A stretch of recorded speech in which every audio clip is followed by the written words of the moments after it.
Liberal Democrat spokesperson Monica Harding. Thank you, Madam Deputy Speaker. Can I join colleagues in supporting efforts to uphold the ceasefire agreement and releasing the hostages? I wish to express my heartfelt condolences to the families of the 8 hostages who have been killed by Hamas whilst taken hostage. And I join members of the House in calling for the immediate release of all those still waiting to be reunited with their loved ones. I also want to denounce statements made suggesting Palestinians should forcibly be displaced from their homes to other regions in the Middle East.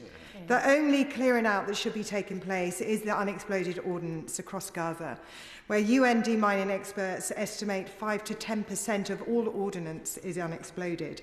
So what support specifically is the UK government providing to support the safe demining of the region and alongside that, the estimated unaccompanied children, of which there are estimated to be 17,000. Israeli legislation seizing UNRWA's operations is also due to take effect this Thursday, posing a huge risk to responding to the humanitarian response, the delivery of education and of primary health care. Dismantling UNRWA now, outside a political process, will undermine the ceasefire agreement, sabotage Gaza's recovery and weaken the international humanitarian response. So what steps is the Minister taking to ensure the continuity of humanitarian aid to the occupied Palestinian territory, given the ongoing existential threat against UNRWA's operations? Thank you, Madam Deputy Speaker. I'm very grateful to the Honourable Lady for the points that she has made. I would also wish Madam Deputy Speaker to join her, of course, in expressing very sincere condolences to the families of those 8 hostages who will not be able to be back with their families, as is, of course, their right, and as so many of us had hoped would have been the case. They must be suffering intensely now, Madam Deputy Speaker. Her point about displacement, of course, is well made. The UK position is very clear.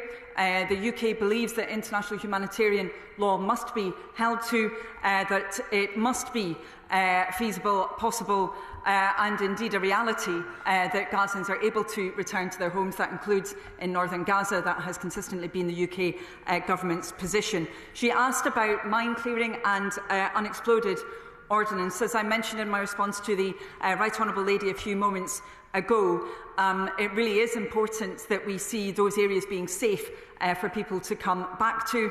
I spoke with some specialists in this area myself, Madam Deputy Speaker, last week. I know how meticulous and difficult that work is of removing unexploded ordnance, and the UK is engaged actively with experts considering what role we might be able to play, but above all ensuring that there is a coordinated approach to this across our partners and international institutions as well. She asked about children, Madam Deputy Speaker, and that has been the situation for children has been a priority for the UK government, as indeed I would say with the previous government as well. We have ensured that particularly support from UK Med is provided for children. We've seen, unfortunately, of course, that pressure on children's health coming through the situation with polio. Of course, the UK was heavily involved in seeking to deal with the vaccination campaign, and we will continue to ensure that we can do what we can to support children, particularly following the trauma that they have experienced. And just finally, Madam Deputy Speaker, on the issue of UNRWA, she's absolutely right. Of course, that deadline is coming up very, very speedily in 2 days' time. The UK government remains absolutely committed to our position that no other organisation can operate at the scale or depth of UNRWA. It's absolutely essential for providing both direct humanitarian supplies and health and education services to Palestinians, and we'll continue to make that very clear, as we have done repeatedly, both to our Israeli counterparts but also multilaterally and to our other partners as well.